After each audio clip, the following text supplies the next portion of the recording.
So where does that leave Anthony? I mean, does it leave him with only one opportunity, which is all his eggs being in Fury's basket, metaphorically speaking? 100%. I think that's what they've hedged their bets on.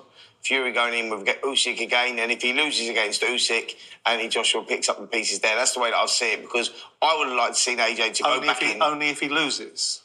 Well, yeah, because I think that if Fury wins, they go for the trilogy again, surely. Right. Surely if Fury wins, Usyk wants the rematch. That's there's no agreement for that, is there? No agreement for it, but I think that's what could be on it. What I'm saying is it's a big gamble to be sitting out and waiting for it, but I understand. So I understand the business side of it. But the money in the room would be Joshua, wouldn't it? Yeah. That's probably. So what I'm saying is, you make a case for Anthony Joshua's strategy, whatever that is, and I think it's a strange one that his team are seemingly suggesting to Anthony that he shouldn't be fighting Daniel Dubois next. I know there's some observations about the fact he's not fit, and so wouldn't be ready, but we are talking about 4 months away. It's a business. I think that they're just doing this from a business point of view. But I think it must be slightly disconcerting for your team not to believe that it's appropriate to go back in there, because it doesn't give you the great sense of belief. So are you saying that if Fury, the only way Fury fights Joshua is if Fury were to lose? Yes. That's why I see it, don't you? Well, I'm trying to work out where the commerciality of that would be best off. Because if Fury fights Usyk, and the assumption is they're going to have a third fight, which is not a given, which fight would sell bigger, just out of curiosity in your mind?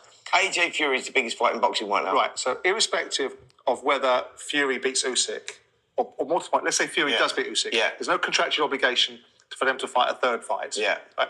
The biggest game in town is Joshua. Yeah.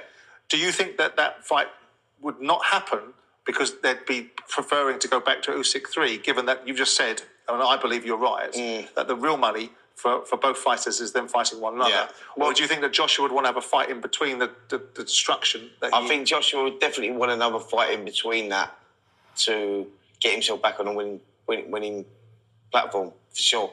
For sure.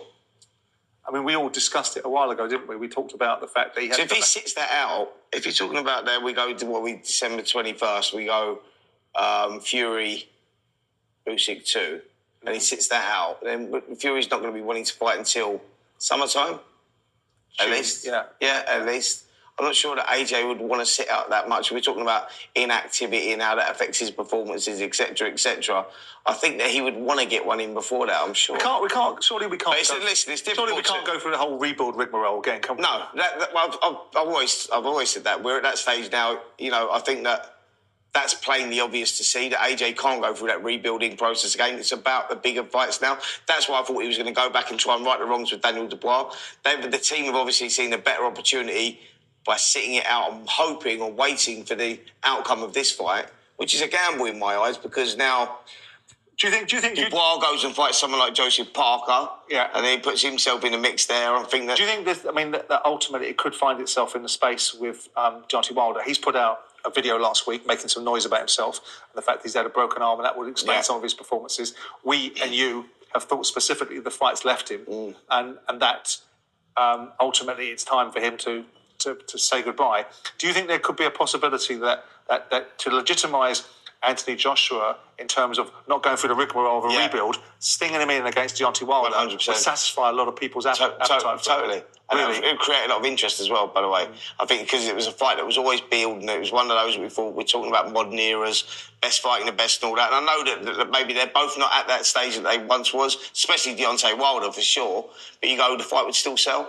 And it's from a business point of view, I think that it's a great... Do you accept now that it's highly unlikely that Anthony Joshua wins another world title? It's going to be very difficult.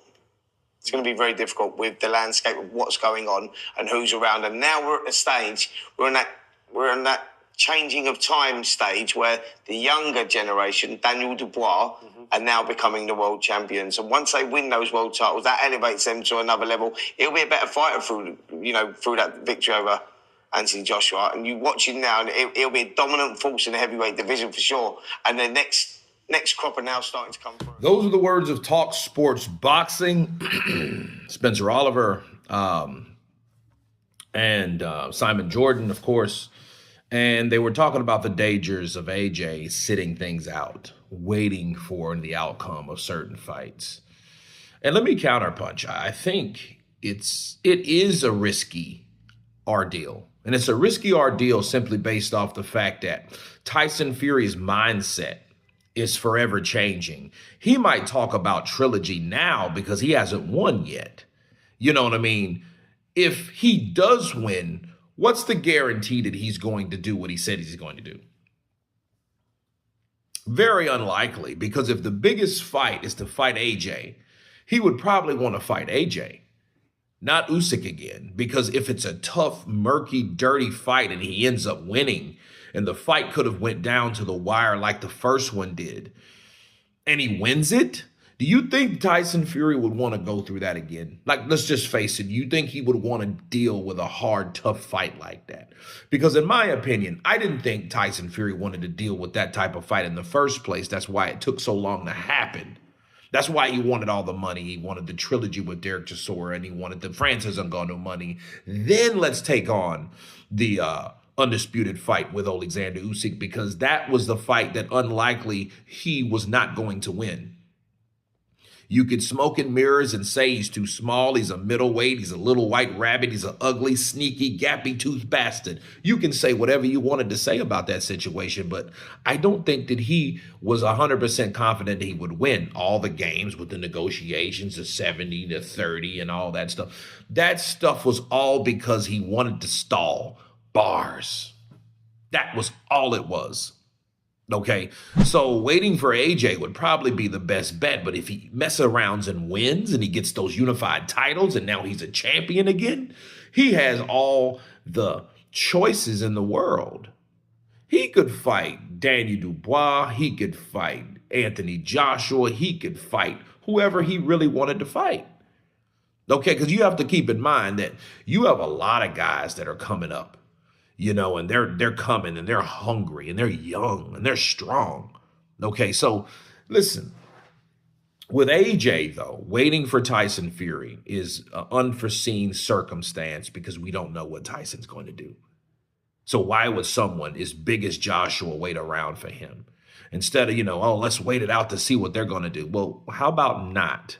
How about you make your own claim? How about you take on someone like Martin McCall and Zhilei Zhang have been ordered. So those two are out. How about Caballero? How about someone tough to keep you active? I believe in what they said. I think the staying active is the way to go. You know what I mean? And AJ, needs that opposition. He needs that somewhat kickstart. He doesn't need tune-up fights. He doesn't need rebuilding fights. No, those type of fights will get you knocked out, because those type of fights won't prepare you for anything. They won't condition you for everything. Physically and mentally, they won't prepare you for anything. They will just prepare you. Yeah, you may get you a win and everybody may jump somewhat back on the bandwagon, but at the end of the day, it won't get you where you need to be. He needs to fight guys like Caballero. He could fight Caballero. I think that would probably be the best fight for him, Caballero, if he was going to do it. He could wait it out and wait for Tyson Fury and just hope, but I think that's weak. I think if you're going to do that, you might as well just say, you know what, I'm just going to retire until I find a next fight, not kind of sit back and lurk. I don't like that whole idea. You know what I mean? Because everybody knows that he should have took that Dubois fight. He should have took the Dubois fight to stay in there. And like Simon Jordan said, it just shows you that they don't have confidence in their fighter that he would beat Dubois. That's why they're like, hey, they pulled Joshua back in, just like Eddie Hearn admitted. Like, no, we had to kind of, overstep. Not even overstep. We had to pull rank. Pull ranking ain't overstepping. They had to pull rank on AJ. And AJ was like, you know what? Okay. And he said they didn't like it, but what is he going to do? Obviously, he's not his own boss. You see what I mean? So at that point, they were like, no, because see, if you lose, it affects all of our money because you're paying us all. You're funneling this money down to us. So guess what? We can't let you do that, pal. You can't fight Daniel Dubois again, because Daniel Dubois is going to get another payday. He's going to probably get better because he's going to know the things that he did wrong and the things that he could have. He might perfect the fact that maybe you might hit him and hurt him with a right hand. He might tighten up on his defense. But in that mental, in that reality, reality, he may be worried that Dubois will do the same thing, that psychological thing, that Rocky 3 thing, you know what I mean? Where Rocky was scared of Clubber Lang because he was afraid Clubber Lang would clobber him again. That may be the syndrome or the mental mind frame that AJ's in right now. So that may not be the case. You know what I'm saying? And I don't know how much convincing they had to do of AJ to not take that rematch. But just to sit it out, I don't like that whole idea because Tyson Fury is a motherfucker. He is. Tyson Fury would beat Usyk and be like, hey, I'm the best fighter ever. You remember he just recently said that? So you think he would want to fight someone like Joshua? He may not even want to fight Joshua based on the money that he's already made. Think about it. He may not ever want to fight Joshua if he beats Usyk. He's just saying that because he ain't beat Usyk yet. But when he does, expect a brand new Tyson Fury, a brand new mindset. You know, if Usyk, like they said, if he does want a trilogy, who says he wants to give it to him? He may turn into a person that you may not like once again. That's how Tyson Fury gets it in. Bars. But you guys tell me what you think of Anthony Joshua and the discussion of him taking a risky risk on waiting for the Tyson Fury versus Alexander Usyk outcome. Of course, please subscribe. And you guys been Counterpunch.